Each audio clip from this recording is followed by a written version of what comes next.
If you're listening to this is a test release of this episode and may not be the final version. This is intended for testing and feedback for people involved with Pay Love Forward. If that's not you, no worries.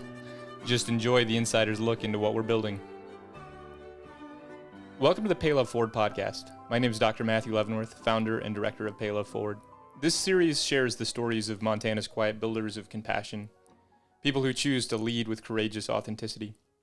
At Pay Love Forward, our mission is to build compassionate communities for the at-risk and underserved through mentorship. This podcast is one way we live that out.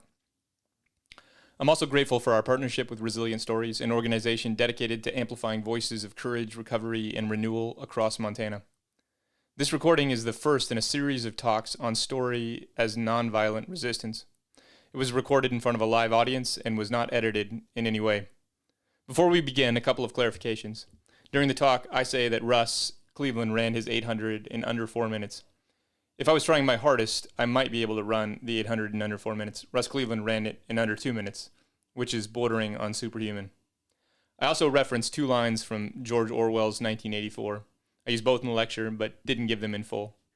Here they are. From 1984, the party told you to reject the evidence of your eyes and ears. It was their final, most essential command. And the party slogan, war is peace, freedom is slavery, ignorance is strength. Thank you for listening and for being a voice in a world that desperately needs people to stand up for it. The world needs better stories, and Pay Love Forward and Resilient Stories intends to tell them.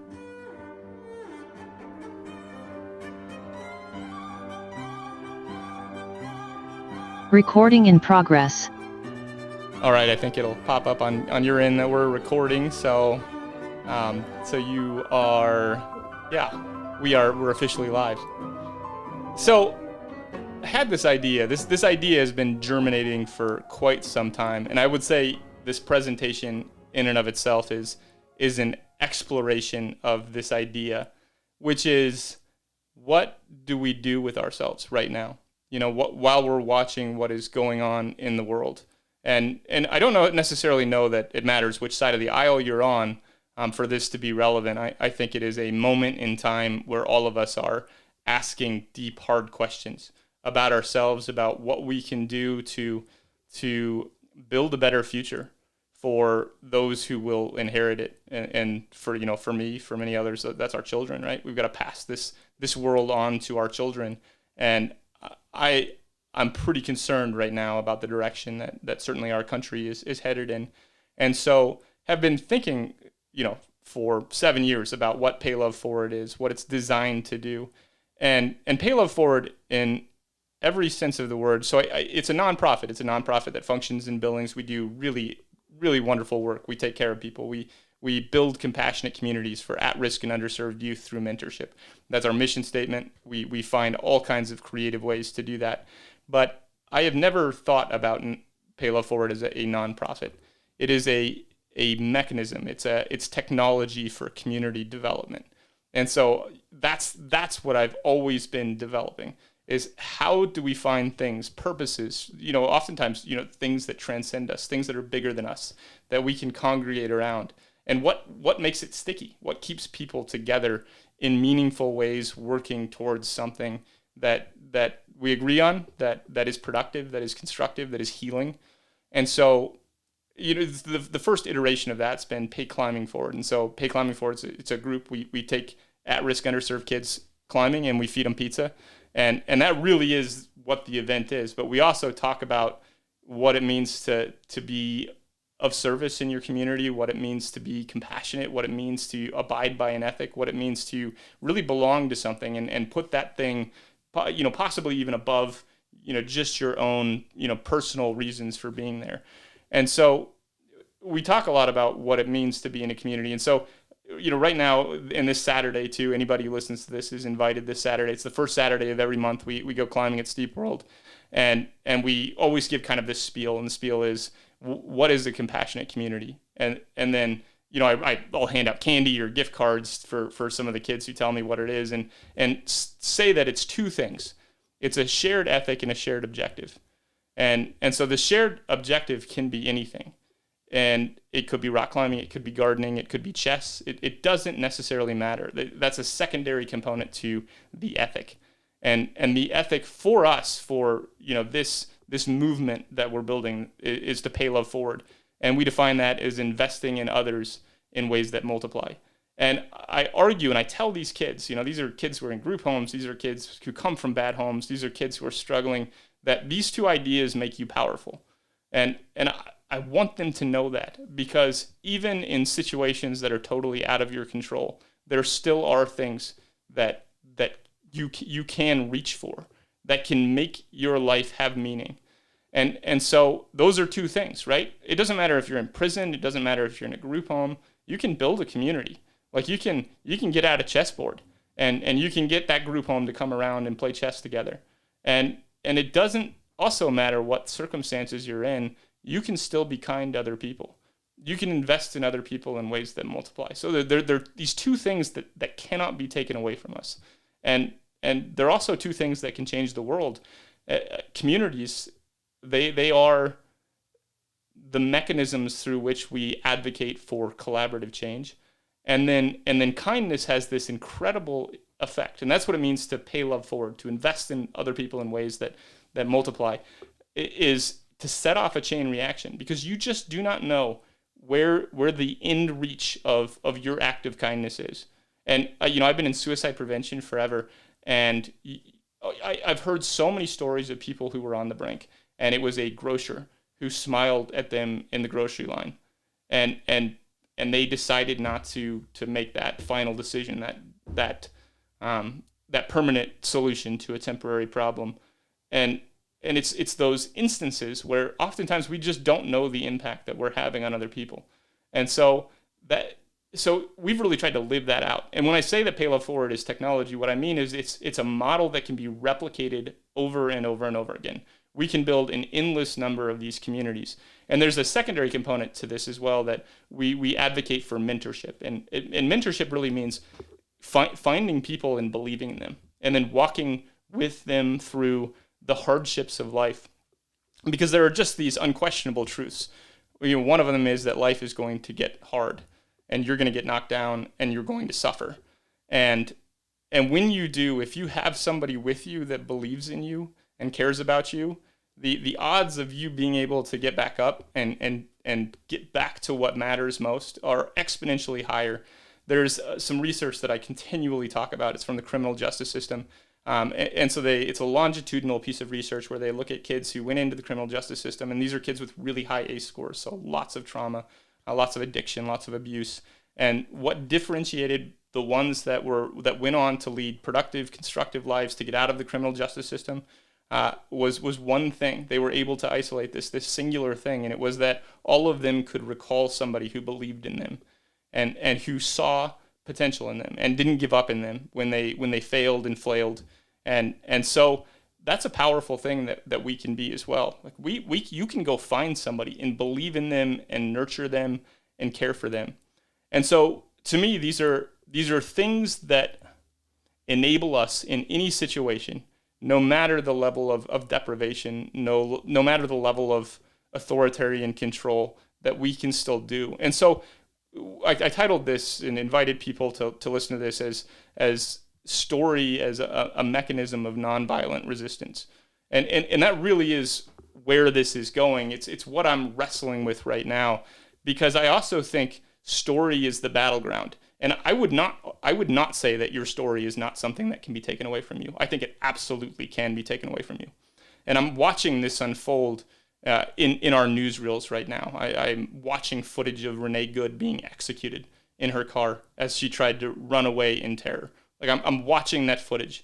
There's a quote from George Orwell where he says that the party's final command was to not believe your eyes and your ears. It was their most essential command. And he is describing an authoritarian takeover. He's describing what happens when truly malevolent forces take over a society. And one of the battlegrounds is truth and reality itself. And we're also watching that unfold. The party in Orwell's 1984, their slogan is "War is peace, freedom is slavery, ignorance is strength." And this is a guy who the background of George Orwell is so fascinating. So he was lived in Great Britain and was very, very concerned about authoritarian takeover. And so actually when the Spanish Revolution, so this is in Spain, Francisco Franco was one of the worst dictators in history, right along with Mussolini and Hitler. There was a revolution, and many modern thinkers at that time really believed that was ground zero for whether or not authoritarianism was truly going to win the day.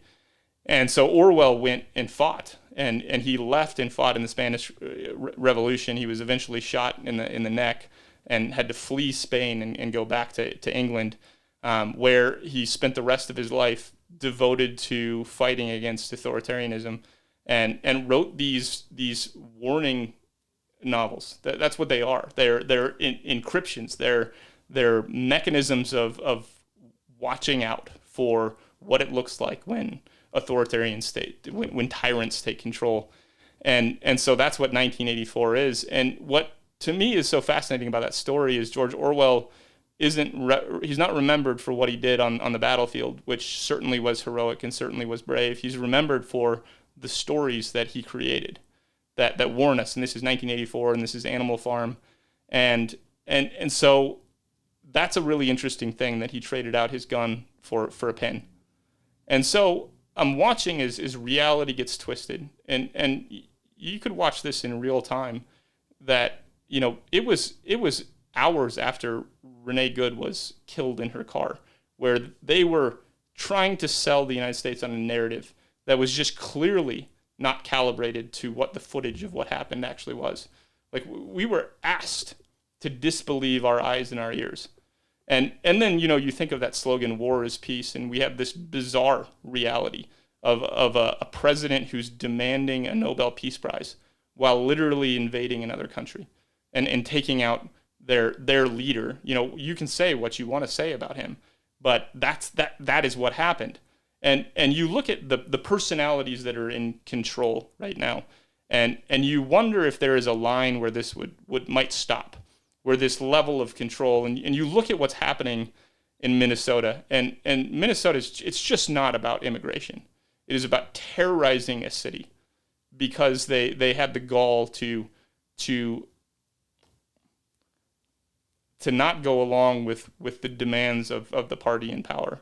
And so a Gestapo-like force, armed men in masks, were sent, and they are going door to door right now in a city, and they are taking children out of their schools, and they are shooting women in their cars. And I'm watching this, and I'm horrified and I'm outraged. And I think so many people are right now. And I also think so many of us are wondering what to do. And I don't know that there are easy answers. Although I do know that there are things that we can preserve no matter how bad this gets. And so obviously with the things that I'm saying, I'm clearly hoping that there are some meaningful checks against the forces of power that are taking hold of our society right now. I am hoping that President Trump is deposed. I am hoping that the regime that he is building is evicted from the White House. Those are things that I'm hoping for.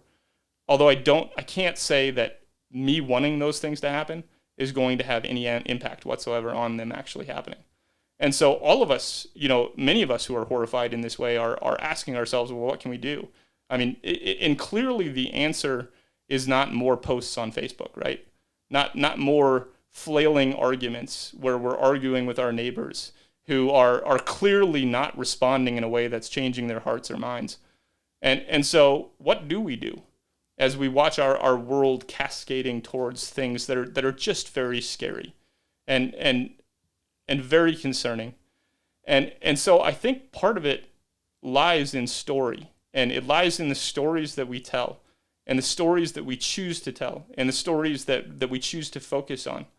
And they're all around us too. This is another thing that I've been utterly fascinated by, is you can find amazing people. I mean, Tammy, Mom, you guys are at the top of my list with these stories that are so deeply moving and restore our humanity. And so what I'm hoping to do and what I'm hoping to launch after this exploration is a series, maybe a lecture series, maybe a discussion series, I'm not necessarily sure, but there is so much information about story. And story, it turns out, is one of our fundamental languages. And there are scholars like Noam Chomsky and Steven Pinker who argue that story is actually built into language. Like, it is the origin of how we form societies and how we learn to communicate. And there's so many of these fascinating things that you can go into and learn about, right? And so you can find the significance of story in anthropology. You can find it in archetypology, which is Jungian, and Joseph Campbell talked about the hero with 1,000 faces, and this story that unfolds in every civilization, absolutely everywhere. And we can unpack that and figure out what it is that makes a compelling story. Because part of what happened when Trump was elected in 2016, and then just horrifyingly again in 2024, is that he won the story battle. Because that's what a democracy is. It's a battle of stories. And then all of us congregate and vote, if it's a healthy enough democracy where our votes actually count, for one of these stories that we believe in. And it's really interesting because, and this is also just the neurological reality of story, because our brains are hardwired in such a way to process information very, very differently, depending on whether or not we're in one of two systems. One's our sympathetic nervous system, and one is our parasympathetic nervous system. And our parasympathetic nervous system is when we're calm, we're thoughtful, we're aware of our surroundings. Your sympathetic nervous system is when you're afraid and when you're reacting and when your amygdala is going haywire and you're in fight or flight mode. And we actually have a preference, and people are constantly oscillating between these states of existence all of the time, but one side of that has a preference for a specific type of story. So when you're in a sympathetic nervous state, then blood rushes away from your prefrontal cortex. It goes into your limbic system. You prepare for fight or flight. Your cognitive processing structures go offline. And truly in that state of mind, what you want is a simplistic story. You want to identify the threat, and then you want to find a simple solution to activate to get you out of that state of fear. And so this is the state of existence that authoritarians love, because there is a very inviting narrative that has worked on repeat. And this is Adolf Hitler, waiting for the Great Depression to finally really launch his campaign, because he needed a disaster so that he could turn our minds towards hate and then pretend to be a solution to that hate.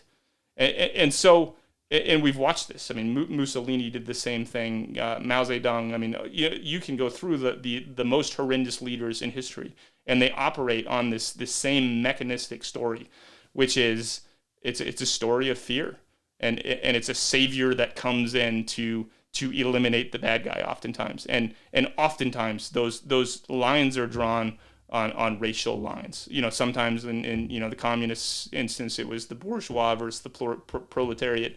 But that's what you do when you're in a sympathetic nervous system. You want a story that has a villain and a savior.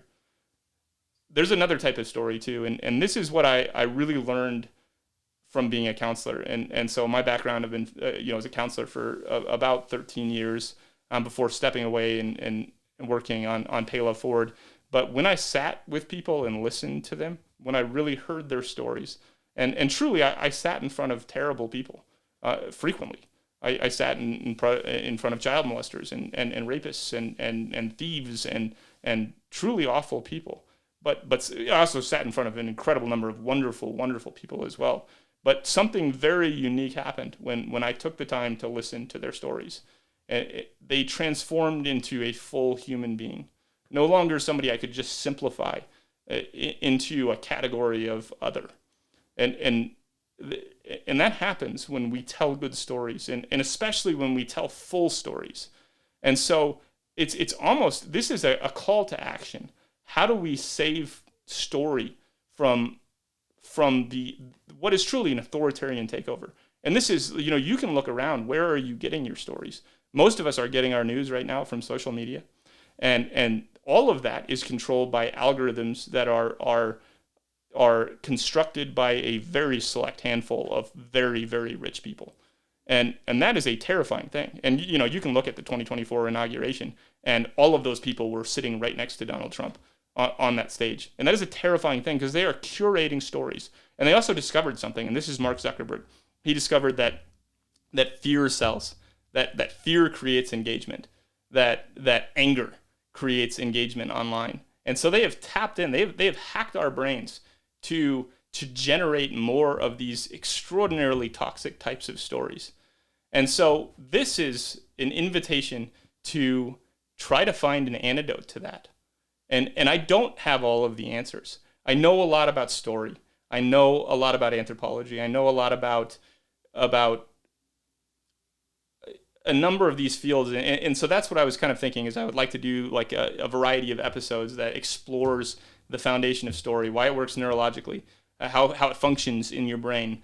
What is the historical reality? And I mean, this stuff is so interesting, right? Like the Bible is a sequence of oral traditions, right? That was passed along until people figured out how to write them down. And by the time they figured out how to write them down, and Cain and Abel is one of my favorite examples of one of the most concentrated stories I've ever found anywhere. It is like 4 lines long, and it depicts the reality of evil in a way that I just, like, you could think about it for the rest of your life and never hit the bottom of what is curated inside of that story.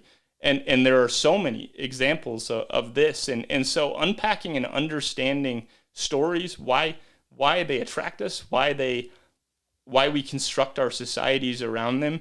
And there's a number of other thinkers that talk about how societies construct themselves around story, that a society truly is a shared story in that sense. And right now our story isn't very good and we need to rescue it.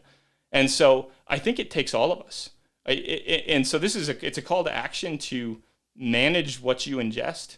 And it's a call to action also to start focusing, start elevating different stories. And this is especially a call to action for our young leaders and for our artists and for our storytellers. And I've got a couple of announcements that I'm going to make here that I'm pretty excited about.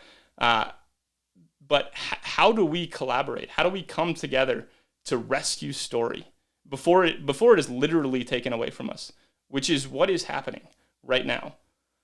And so I don't know the answer to this. I know it's something that the people who care about our society, we're going to have to figure out. Because the second we lose our capacity to tell our story, it is the second that democracy has fallen. That this idea of freedom it is no longer a part of our existence. It's no longer the world that we'll be handing to our children. And so this is an invitation. And so I've got a couple of announcements here.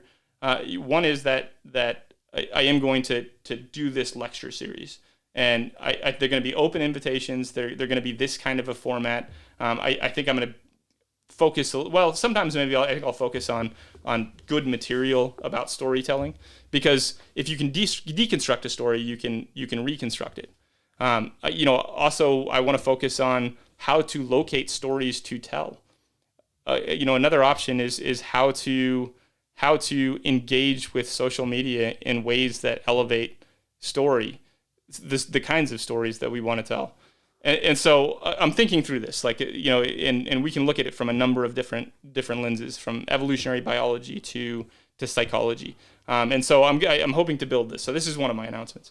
The second is just this partnership with Resilient Stories. And so Resilient Stories, and I had this fascinating conversation with Danielle Dahl yesterday, who is also asking a lot of these questions. And Danielle told me kind of her story. And her story is that she used to be really political. Like, she was invested and involved. She thought about going to law school and then running, and just got herself completely exhausted trying to advocate, trying to stand up for her beliefs.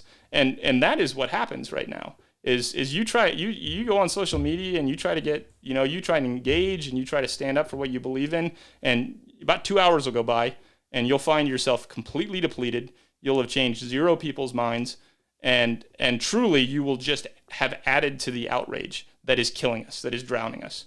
And so she dropped out, and she changed her algorithms, which you actually can do on Facebook. You can curate your own algorithm. And then she just started telling people stories.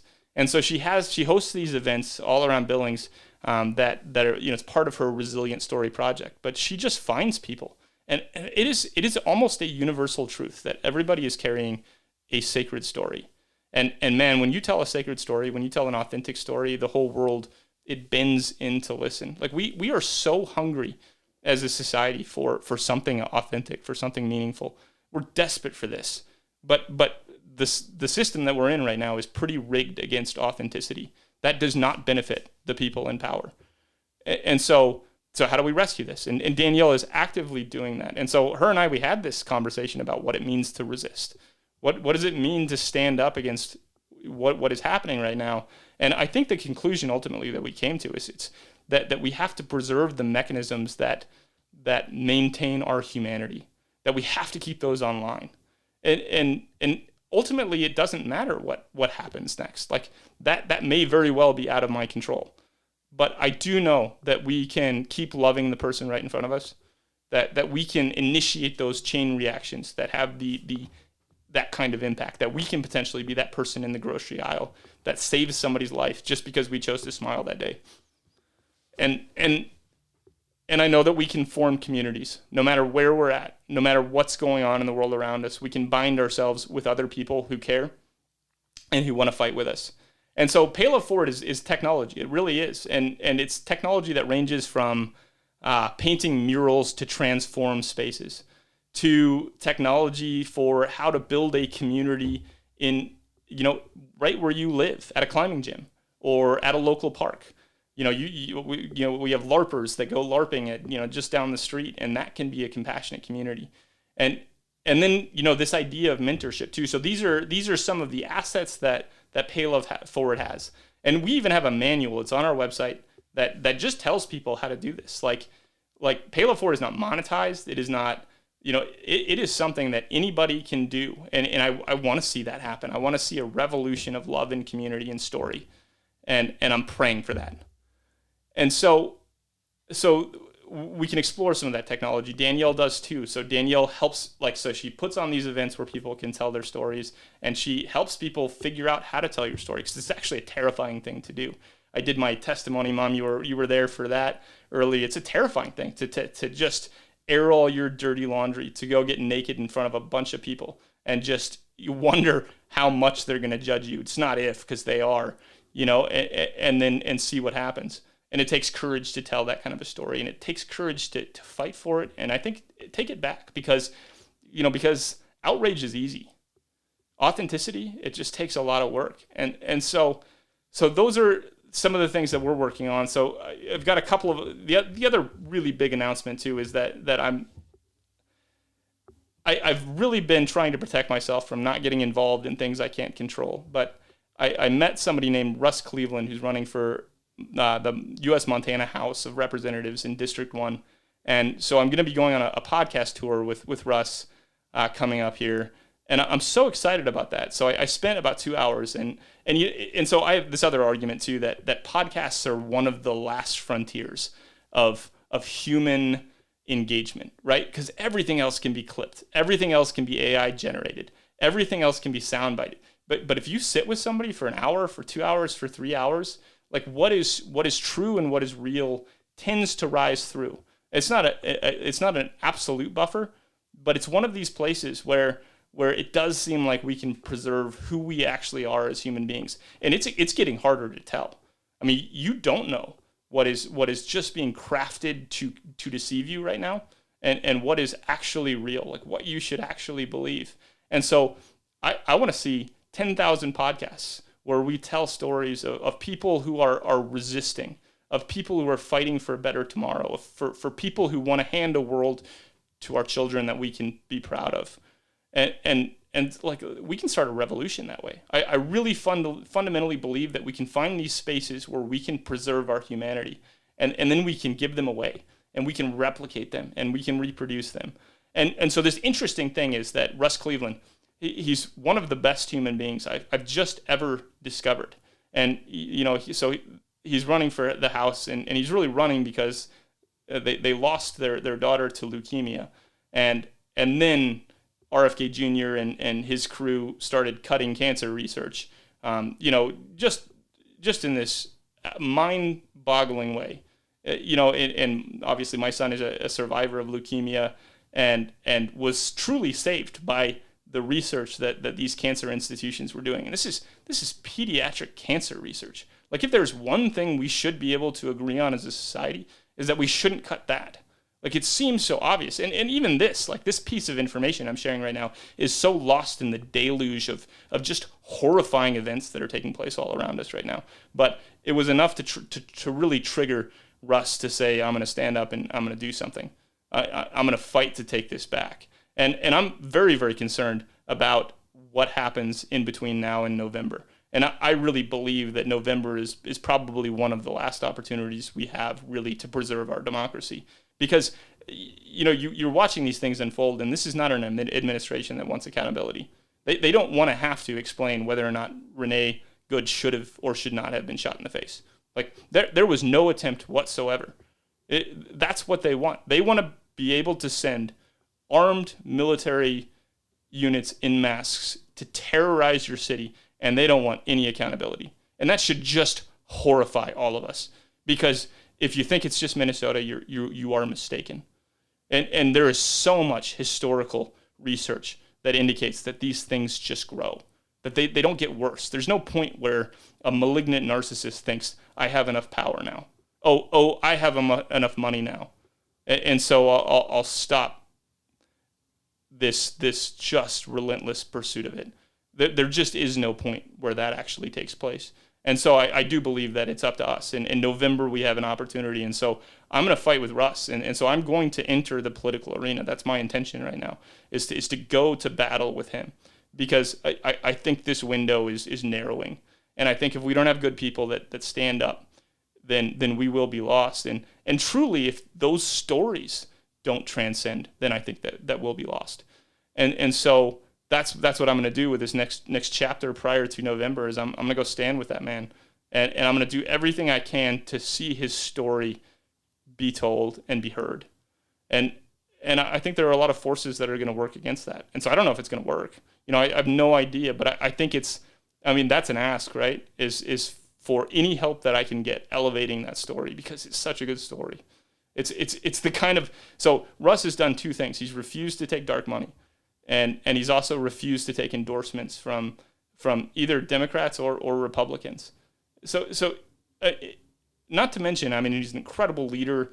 Like, he ran an 800 in under 4 minutes when he was in high school. The guy's got an ACT that's almost perfect. Like, he's the leader all of us have been begging for, and he's there, and we can elevate that. We have an opportunity right now, and so that's an ask. So these are some of the announcements. Like, we're just kind of getting started on this. There's so many good things to come, but this is in part the direction that I'm going to be headed in, and I need people's help.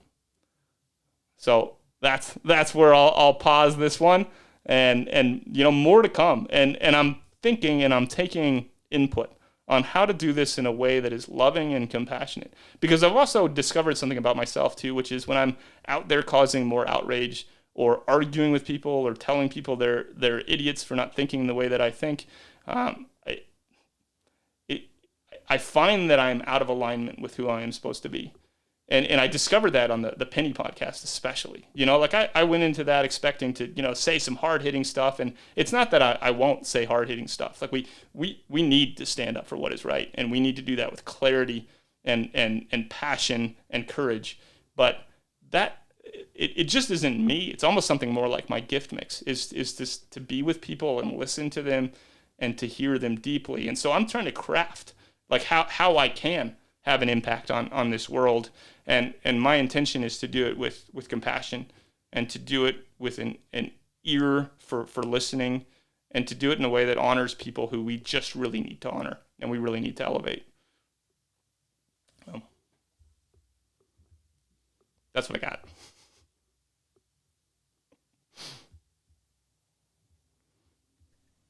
I appreciate you sharing, Matthew, and a lot of things to think about. I was taking notes just so I can. Anything in particular come to mind? Just weighing, I just need to weigh what you're saying, and I've been thinking about some of these things. How do I engage? And I think you are story listener and a storyteller. So you're right that when we hear each other's stories, I think understanding and a bridge happens. It's if we're not, if, as Paul says, hearing the story within the story. I think it's a powerful tool for connection and communication. So I'm grateful you're hosting these podcasts, listening, getting those stories out there. I listened to the Russ Cleveland stories, very powerful. So compelling. Yeah. Mm-hmm. So, how about you, Tammy? That's my thought. You're on mute, Tammy. There we go. Can you hear me now? Mm-hmm. Okay. Now, I just, what are the next steps?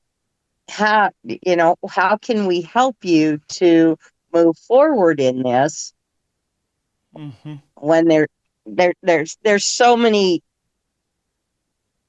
fires going on right now Mm-hmm. that where is the biggest impact that we can make? Because I do think we're on a slippery slope. And I don't know. I'm probably in a funk today going, I don't know what to do. I mean, I think that's exactly right. And I think that is in part the inspiration for this. I think I have a unique opportunity which actually may have an impact on what happens in the world around us. And so, if I think there's a couple of potential outcomes that I'm particularly excited about. One is if we can get Russ elected, that is a meaningful bulwark. He's running for the House, so it's one vote in 200. I can't remember how many seats. So it's like his capacity to go to Washington and impact legislation. It exists, but certainly in and of itself, it's not going to turn the tables all by itself. But that's a huge win. I mean, if we can get that kind of a candidate elected who is refusing dark money, who is refusing to play that kind of a political game, that's a win. That's a win for everybody, just baseline. And that's something to celebrate. But I think there's also more potential here. Like, so Russ and I, we're going to go on this tour, this podcast tour, right? And so we're going to live stream the tour, and we're going to do it like a TV series. I mean, this is the plan as of right now anyway. And so, hopefully we get engagement, we get national engagement, and we get to elevate this story up in a way that hopefully connects with people at a heart level instead of, and possibly gets people out of this just fear-based mindset that seems to produce authoritarianism. Like that is a psychological phenomenon that has been time tested through history, is that people in states of fear and deprivation turn to somebody who promises to fix all their problems. Mm-hmm. And so if we can take that, it's like take the arena back of how stories are told and whose stories are told, then that's potentially something that we can replicate. If we can accomplish this, if we can get one candidate elected just by focusing on story, just by elevating up what is best in ourselves, then that's something that potentially can be replicated. Because the equipment that I use doesn't cost very much money. It was like literally donated to me. And, me showing up and touring with Russ is not going to cost a lot of money. This is not a $50 million campaign that we're going to go run. It's anybody with a vision could replicate this. And I think it's hard for really awful people to replicate this, because if they have to spend really long periods of time, under the, in front of a microphone, in front of a screen, really talking about actual hard stuff, it oftentimes is that their colors tend to show. And so there is sort of this natural immune system against some of the characters that have taken our political scene by storm. So I mean, support this thing that I'm doing. That's one request. Also, self-evaluate. See how you can use your own set of gifts to elevate those things that are best in us, in ways that are effective too. Like if you find that you just spent 2 hours on Facebook arguing with somebody, then then that is not working, right?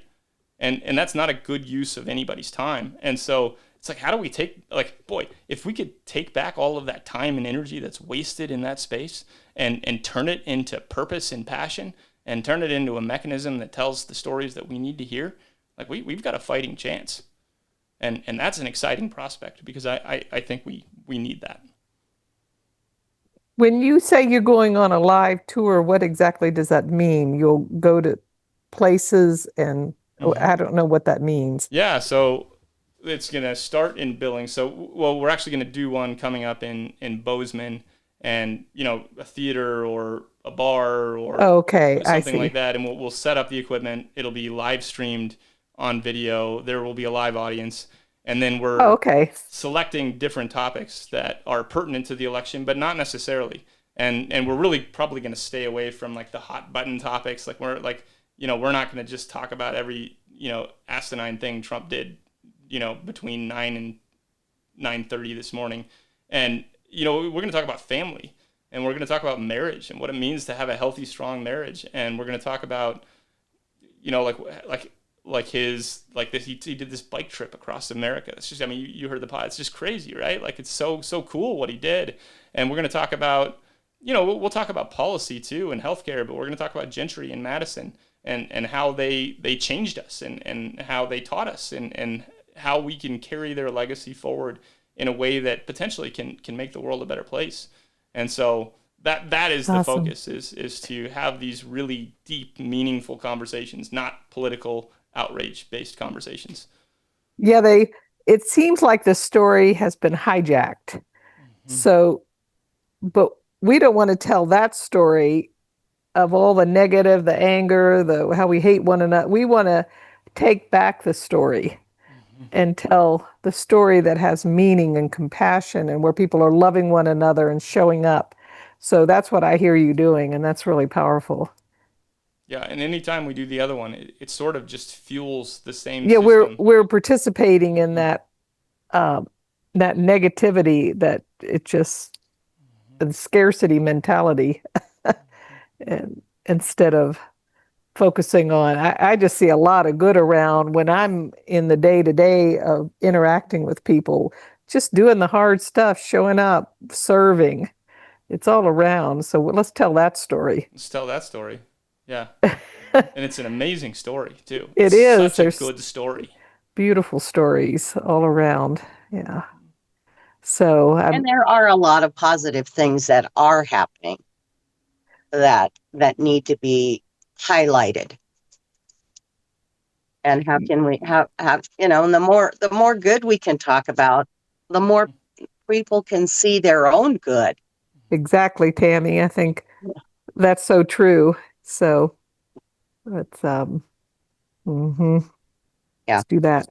Let's do that. But no, and I get totally what you're saying about what Facebook does. And I've gotten caught up in it.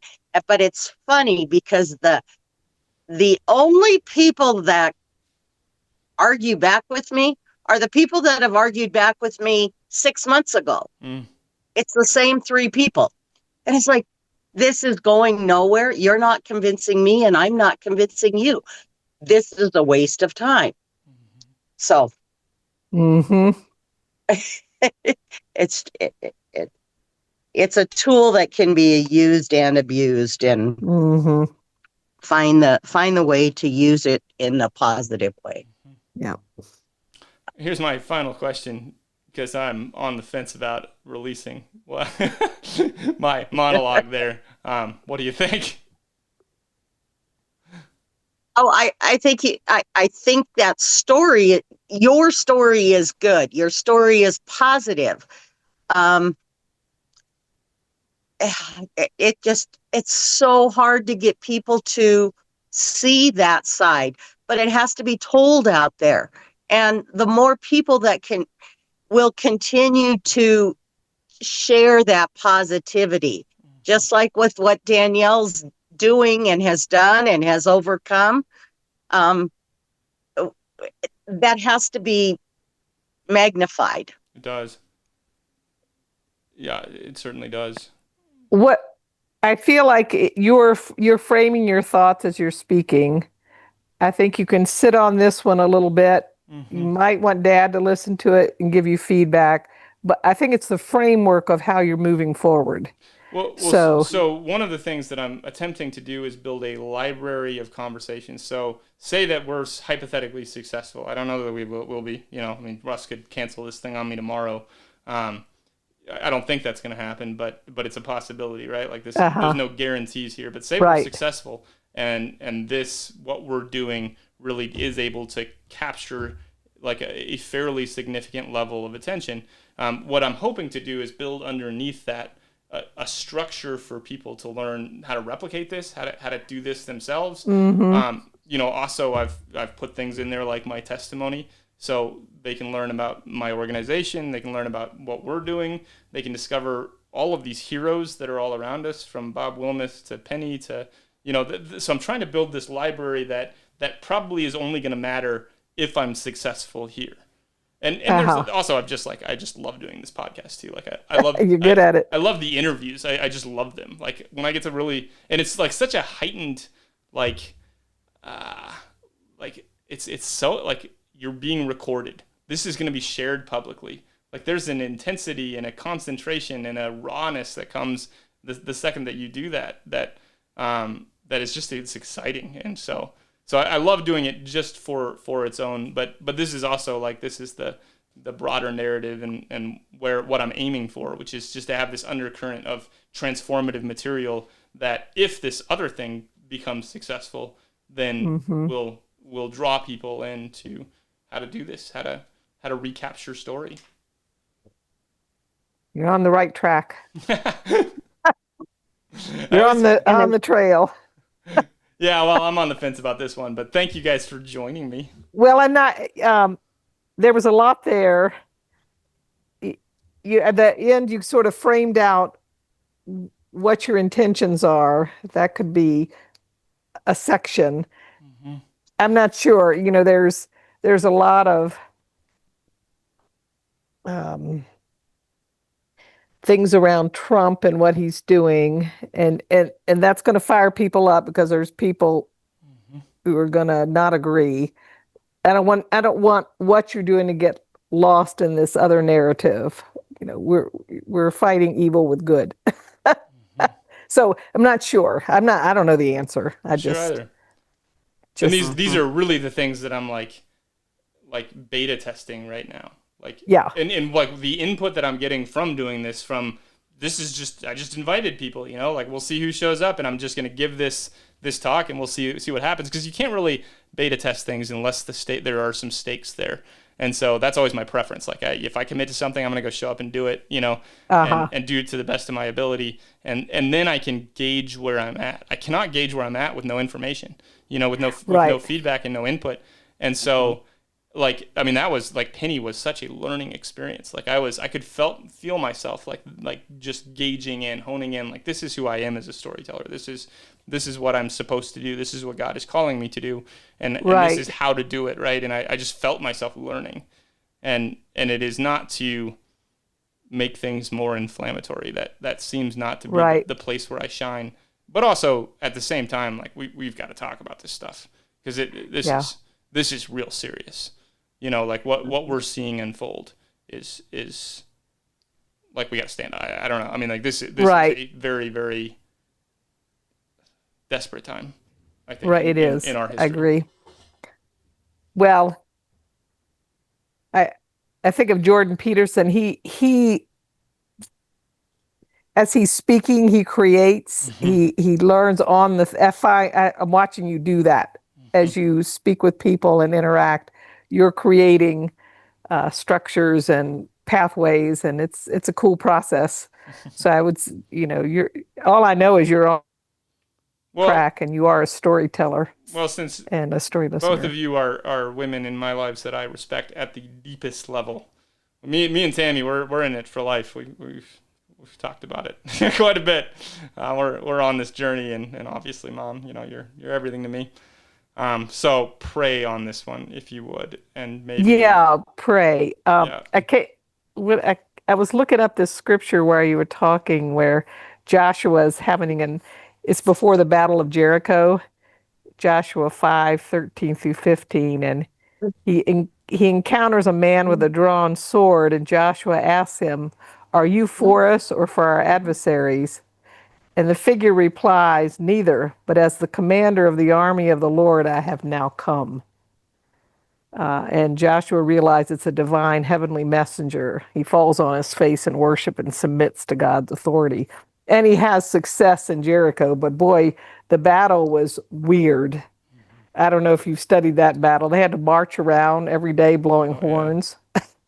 Yeah, and Joshua's a pretty intense book. And the person that saves them is the harlot, that drops down the cord, lets the guys out. They're not caught. It's just the battle was not traditional.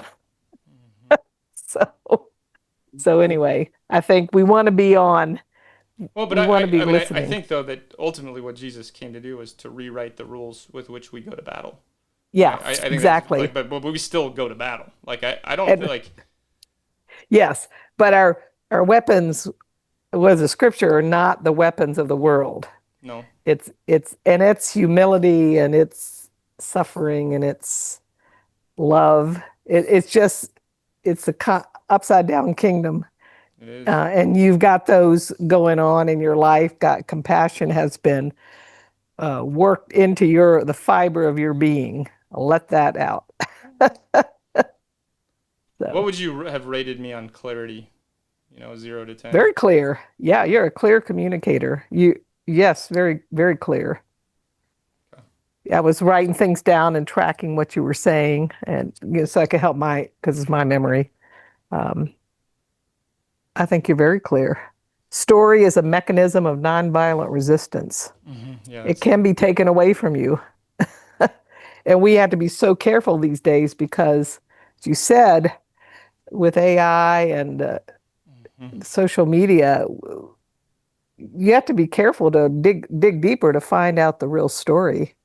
So I thought you were very clear. Well, thank you so much for attending. And of course, I'm very unbiased. Yeah, I know. Right? Yeah. Very objective. All right. Well, I gotta go take the kids over, and thanks for joining me on this little experiment. Well, great job. Yeah, just. And I will. I mean, there's no rush for me to package this and put it up. So I think I'm not saying you shouldn't. I'm just saying, just sit on it, maybe re-listen to it, and pray, and then go forward. And it may be now or maybe later, but you are framing out what you're doing and the direction you're going. You're getting very clear, which I think every time you do it, you get clearer. Yeah, I'm calibrating.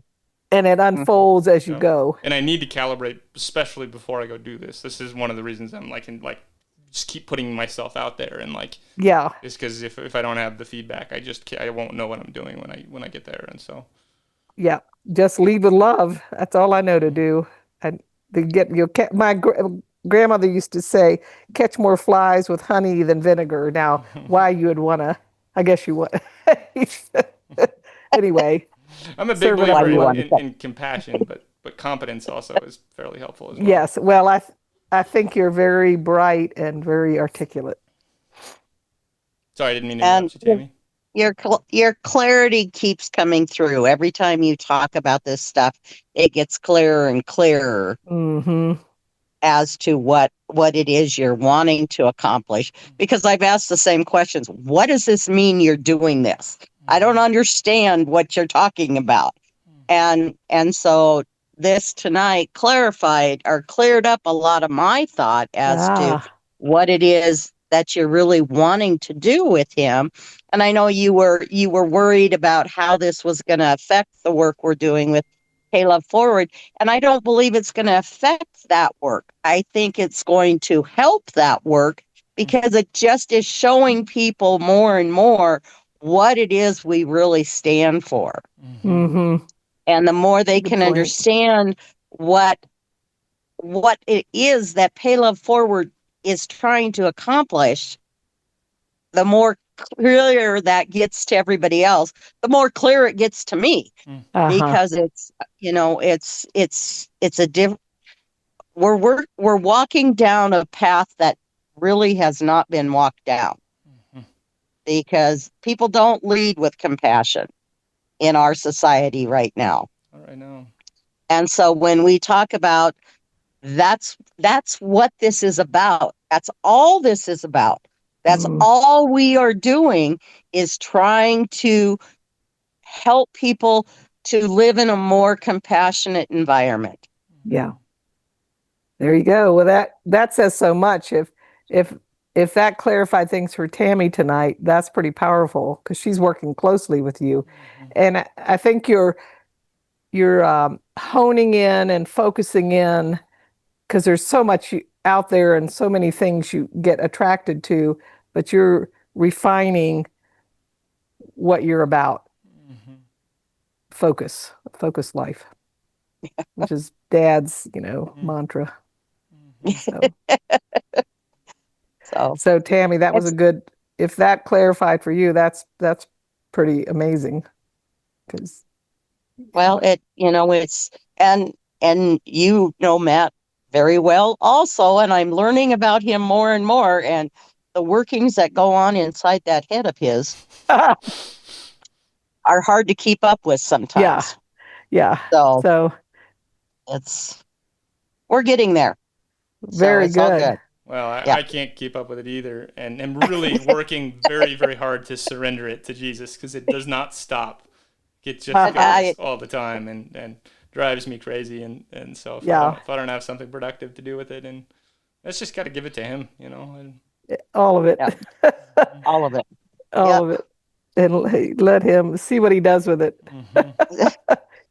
All right. Well, take care. Give those kids a hug.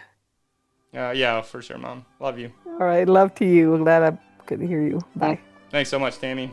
Your family, too. Okay. We'll talk to you later then, okay? Okay. Bye. Okay. All right. Bye-bye.